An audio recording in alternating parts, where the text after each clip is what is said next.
Hey, today is World Health Day. How about that? Did you know that according to the CDC, 90% of Americans consume too much sodium, not a good thing, putting them at risk for high blood pressure and stroke, which can be deadly. Registered dietitian and friend of the show, Valerie Agyeman, is here with some steps and some tips that you can take to kick up the flavor of your food without the added salt. Great to see you, Val. How are you? Thanks for having me. Happy World Health Day. How about Happy that? World Health Day to you too. All right, so we just laid out the numbers right there, Valerie. Yeah. 90% of us eat too much salt. And that's a whole lot, I'm telling you.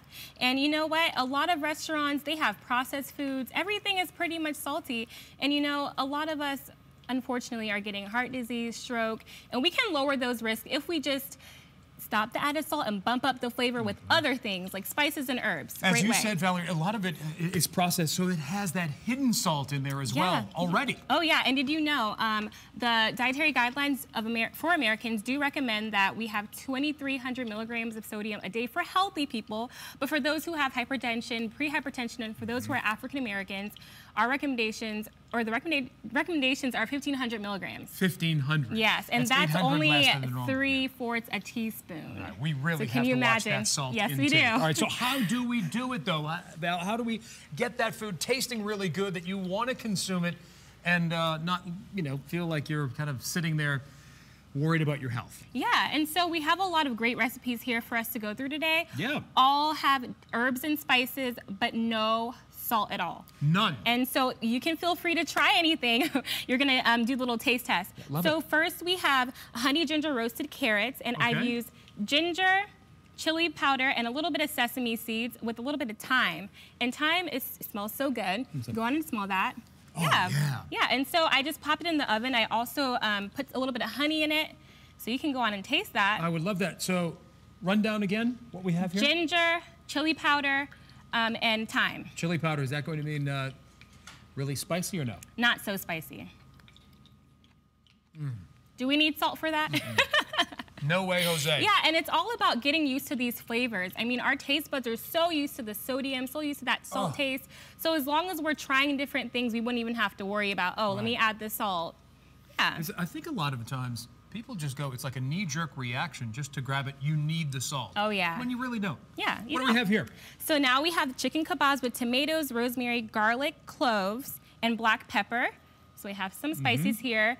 And what I did was just marinate the chicken for about 45 minutes in the fridge, and then I added the rest of the vegetables really fresh, ready to go, ready to eat. I tried it and I was like, I don't really need to add that little salt. You can't even tell. Next we have roasted squash with basil and oregano.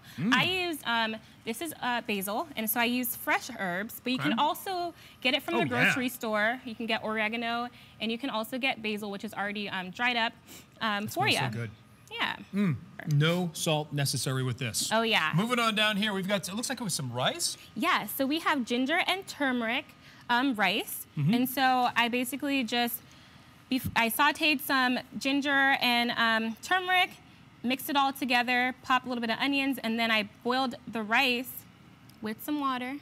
And then after about 30 minutes on low heat, it kind of soaks up all the flavor. And turmeric, huh? Yeah, turmeric, it has a lot of health benefits. It's derived from India. And they use it usually in mustard, curry dishes, sometimes cheeses. It gives off that bright, golden color. Do you think rice gets a bad rap sometimes? It does, and there's some good options on there. You can use brown rice, which are higher in fiber, good for the digestive system, and it's overall good for your health. I love it. All right, we're gonna jump on here. We're gonna switch spaces, okay? What are we moving on down here to? So last but not the least, we have cauliflower, sweet potato, chickpeas. It's in a mix with onions, and I used curry powder and cinnamon. I don't see salt for a mile on this. So we're actually kitchen, right? we're gonna move down here, and we're gonna start it up. So I have some onions. It's probably really hot. Yep, there we go. Oh, we Get like it that to sizzle. start sizzling. Yes, we love that sizzle. We're just gonna put a little bit of oil. Looks like a lot in here, but you can always get out the excess oil. What kind of oil do you like to use? I love to use olive oil, but canola oil is good. It just depends on, the flavors, what you kind of like. Sure. Yeah. How many, what is this, about a half a cup of onions? Roughly? Yes. So then we're gonna go ahead and add some cauliflower. I already pre-roasted them, just so it can kind of like cook a little bit before I, sauteed it in there. And you won't have to worry about it overcooking. Oh yeah, that's for sure. And then while it is sauteing a little bit, I'm gonna add just a dash of cinnamon. Cinnamon? Yes. Do you like to add that to your dishes? I do, and for those who are diabetics, it actually helps to regulate your blood sugars. And there's been some research studies out there that has shown that. Yeah, so while this is still sizzling, we're gonna add some chickpeas and chickpeas. Oh, it's like a superfood. Yeah, I love it. and people use it for hummus, but you can also throw just chickpeas in your dishes. It has a lot of fiber and a lot of protein in it for those who are vegans and vegetarians. So we're just gonna mix that all together. So was that about a quarter of a cup right there? Yes, about a quarter of a cup. You can eyeball it. It depends on, how much, how many people you're feeding. If it's just for yourself, you can make it in the beginning of the week and save it. And that will stay in the refrigerator as well. Yes, it will. Okay, now we have sweet potatoes. Oh, yeah. Has a lot of vitamin A in it. Good for eye health. It has antioxidants in it. Just what I talked about last month on our antioxidant segment. And Valerie, some people look at, it's too much work eating healthy. But really, a little work goes a long way when it comes to your health, right? Yeah, and last month was all about National Nutrition Month, putting your best fork forward. You just got to find out what's going to work for you. Everybody's eating habits are different, and everybody is just trying to make those healthy choices as long as you're taking those small steps. Small steps indeed, but big results. And how long is this going to be in there for? For about 15 minutes till saute. I ended up putting a little bit of curry powder in it. And just to add those flavors. It smells like we're at the Indian restaurant already.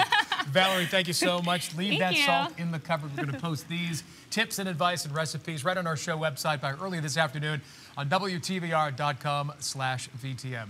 Happy World Health Day. Happy World Health Day to you too, Right. and everybody else. We'll send on over to you.